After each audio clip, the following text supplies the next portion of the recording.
Hello, fellow seekers of quality. I am super excited to share with you my brand new filming location. And no, this is not it. What do you think you get when you take a classroom filled with college students who have read about the importance of instructions, who've been tricked by me with certain assignments to think about the importance of instructions, who've been tested on the importance of instructions, and are given an assignment to make a set of instructions to create the perfect peanut butter and jelly sandwich. A little more complex than it sounds. Let's take a look.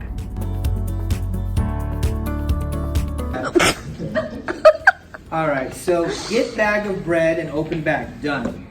Pull out 2 slices of bread and place them on a plate or counter. Okay, good. Close bag and put it aside. Ooh. Get peanut butter jar and open it and place it on the counter. Open the peanut butter jar. Okay. Oh my gosh.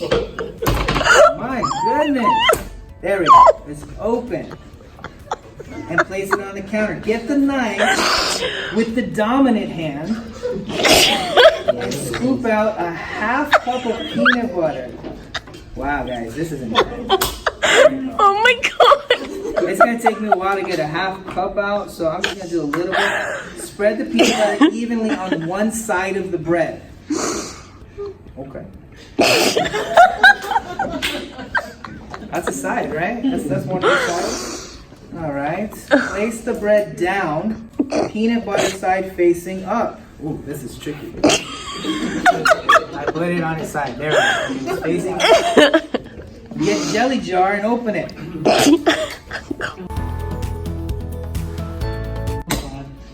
Open. Use the knife to scoop out ½ cup of jelly.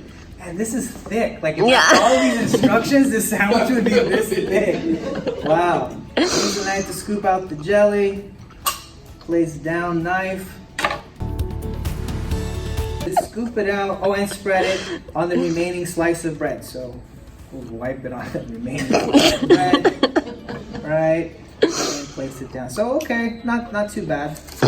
I mean, wow, right? Lots of concerns here in terms of communication, how I heard things, and what I did. Number one, you saw the safety recommendations there.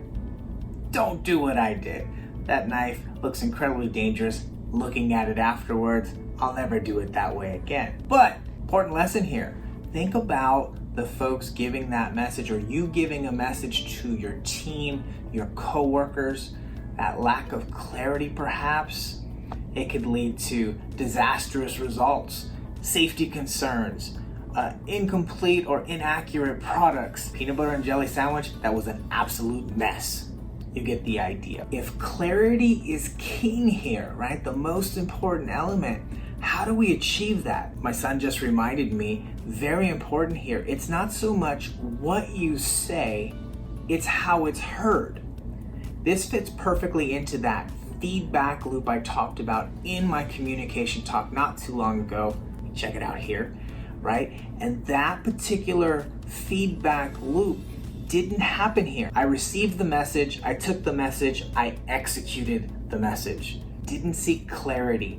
They didn't provide clarity to me. So some of the outcroppings here that we can apply to our messages. If you're writing work instructions, specifically to making a peanut butter and jelly sandwich, or to any other topic, thinking about how that person is going to receive that message and maybe how they might misinterpret it, and how we can basically build protocols to make it more clear. That's the goal. I asked my students in another class how they could potentially make it more clear to me, and they came up with the visual aspect, drawing pictures to some extent to give me an idea of what they meant. And as you saw in the video, right, on the side of the bread, I took the liberty of using the edge, which is a side. A picture might clear that up just a bit. So thinking through that, that's an example, but really the priority here is getting inside of the head of the recipient of your information so that you have good, solid, clear communication, no safety hazards, no absolute messes of peanut butter and jelly sandwiches. So if you like what you saw today, I highly encourage you to like, subscribe, and share this like crazy. I need to get people involved with this so that they can review it and help me build a better community of knowledge and a whole bunch more quality seekers. Thank you, folks. Have a great day.